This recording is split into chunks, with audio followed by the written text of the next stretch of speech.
সাভারের হেমায়েতপুরে রাস্তার ধারে চলছে একটি মাদ্রাসার চামড়া সংগ্রহ কার্যক্রম। জাকাতের অর্থ, দান খয়রাত ও কোরবানির মৌসুমে চামড়া বিক্রির টাকায় সারা বছর প্রায় ৩০ জন এতিমের খরচ চালানো হয় এই মাদ্রাসায়। কিন্তু গত কয়েক বছরে ৫ থেকে ৬০০ চামড়া সংগ্রহ হলেও সেগুলো প্রত্যাশিত দামে বিক্রি করা সম্ভব হয়নি। এই সরকারের কাছে আমাদের অনেক প্রত্যাশা ছিল যে হয়তো এই গরিব মিসকিনের এই হকের ব্যাপারে সরকার প্রপার স্টেপ হবে।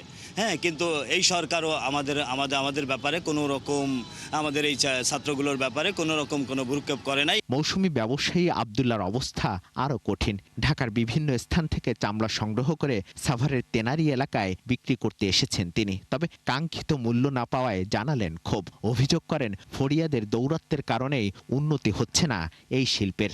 ভাই আমি চামড়া কিনা, হ্যাঁ এবার আছে কিনা আমার 700 টাকা প্লাস, আমার দাম কই 500 টাকা। এটা কোনো কথা? সেন্টিগ্রেড করতে গিয়ে এত সেন্টিগ্রেডই করে না দেশের মিলে। ব্যবসায়ীদের দাবি ৬০০ থেকে ৭০০ টাকায় চামড়া কিনলেও বিক্রি করতে হচ্ছে মাত্র ৪০০ থেকে ৬০০ টাকার মধ্যে। এতে অনেকেই পড়ছেন লোকসানের মুখে। ভালো মালটা ভালো দামি আছে, খারাপটা ১০০, ছাগল ২০ টাকা ৩০ টাকা।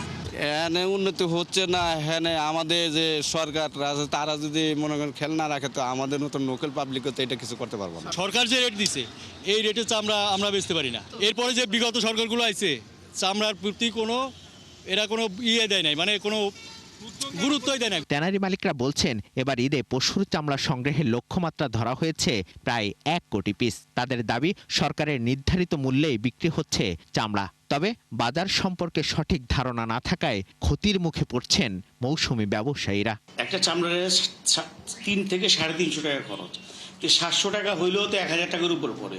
শুধু এটা খরচ। এরপর আসেন লাম্পিং আছে, এক ধরনের গুটি হয় চামড়া, কাট আছে, প্লেইং কাট বলি, বিভিন্ন ডিজিজ আছে চামড়ার মধ্যে। তো এটা তো ওরা বুঝতেছে না। তো এর জন্য গড় এভারেজ চামড়া দামটা এটা আসতেছে। ভালো মানের চামড়ায় এখনো সরকারের দামি নির্ধারণের দামে বিক্রি হয়। এবার প্রতি বর্গফুট লবণযুক্ত চামড়ার দাম ৬২ থেকে ৬৭ টাকা নির্ধারণ করেছে সরকার। সংরক্ষণ জটিলতা এড়াতে লবণ না দেওয়া কাঁচা চামড়া ঢাকায় প্রবেশ করতে না দিতে সতর্ক বার্তা দেওয়া হয়েছে প্রশাসনের পক্ষ থেকে।